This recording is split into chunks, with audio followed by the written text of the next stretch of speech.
Hello, my name is Colin Farquharson. I'm co-editor-in-chief of Journal of Molecular Endocrinology and Journal of Endocrinology. I'd like to introduce this afternoon Professor Martin Haluzík from the Czech Republic, who is taking over the role of co-editor-in-chief.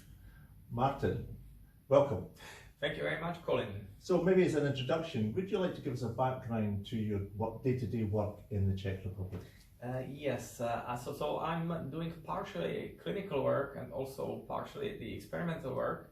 So I'm endocrinologist, diabetologist by training. So I see patients with endocrine diseases and also patients with diabetes. And at the same time, I'm the head of the experimental lab. We do some experimental work on obesity, type 2 diabetes mostly. And we also do some translational studies in human physiology, such as the mechanism of action of bariatric surgery in type 2 diabetes, some studies on adipose tissue, etc. So your area of expertise is certainly in insulin, obesity, diabetology. So yes, you would be particularly looking at these areas of science in the subscriptions, the manuscripts we get. That's right, yes. Okay, very interesting.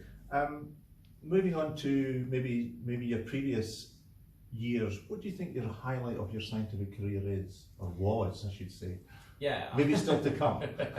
Well, yeah, that I would love the last possibility, but I think that the highlight was really my stay in the United States. I had a chance to spend 3 years in the National Institutes of Health in the laboratory of Dr. Derek Leroff, okay, I know, who is, I think, a well-known expert in insulin resistance, and IGF, and IGF-1, yes, obviously. Yes.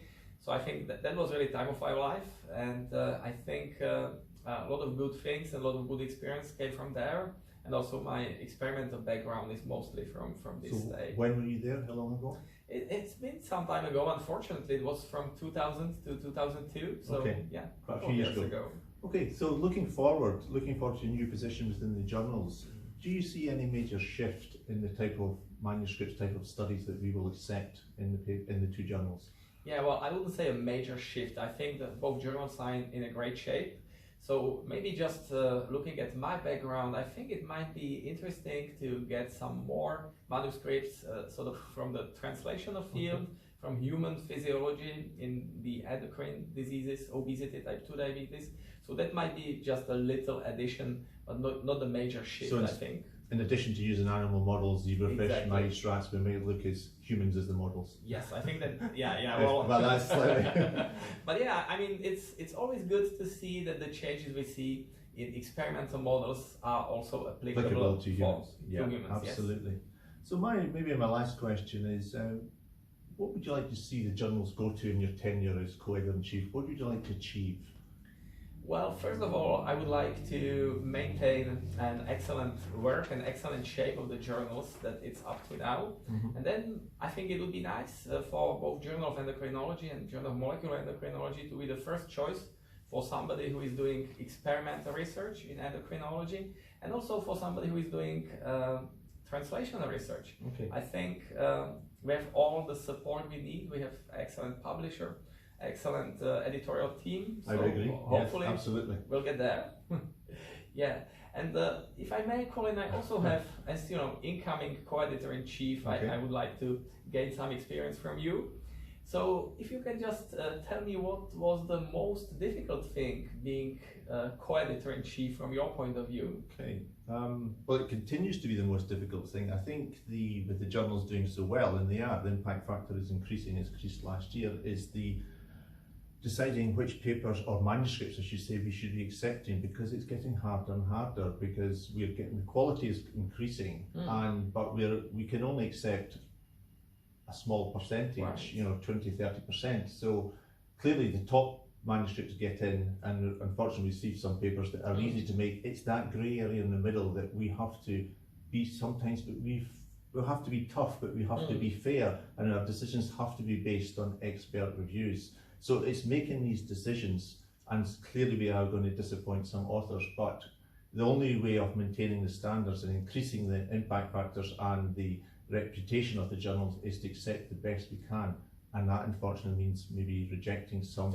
but maybe not quite as good enough manuscripts. Right. That is one of the hardest, because it's people's work, and it's maybe not people's livelihoods, but it's certainly months and months, if not years and years of work. Right. Yeah, that's very true. I do take that quite personal. Okay, and so what would be your best advice to me as an incoming co-editor-in-chief? Okay, that's a fair question. The two things that come to mind, one relates to just what I've said. You've got to be fair but tough. I think fairness is, and be transparent. If some authors will get back to you and say, why have you rejected my paper or my manuscript? But I think you have to try and uphold the standards of the journals and be fair. Maybe from a more personal point of view is I would look at your inbox on Scholar One regularly, if not daily. If you don't, the number of manuscripts will increase, and by the end of the week you'll have 20 or 30 there to deal with. Right. And that is not fair to you or to the people who have submitted their manuscripts. So that is one for you. But I think from the journal's point of view, I think use your professional judgment and be fair but be tough. Okay, thank you very much. Thank you very much. That's very easy advice, but not that easy to follow. Thanks a No, lot. thank you.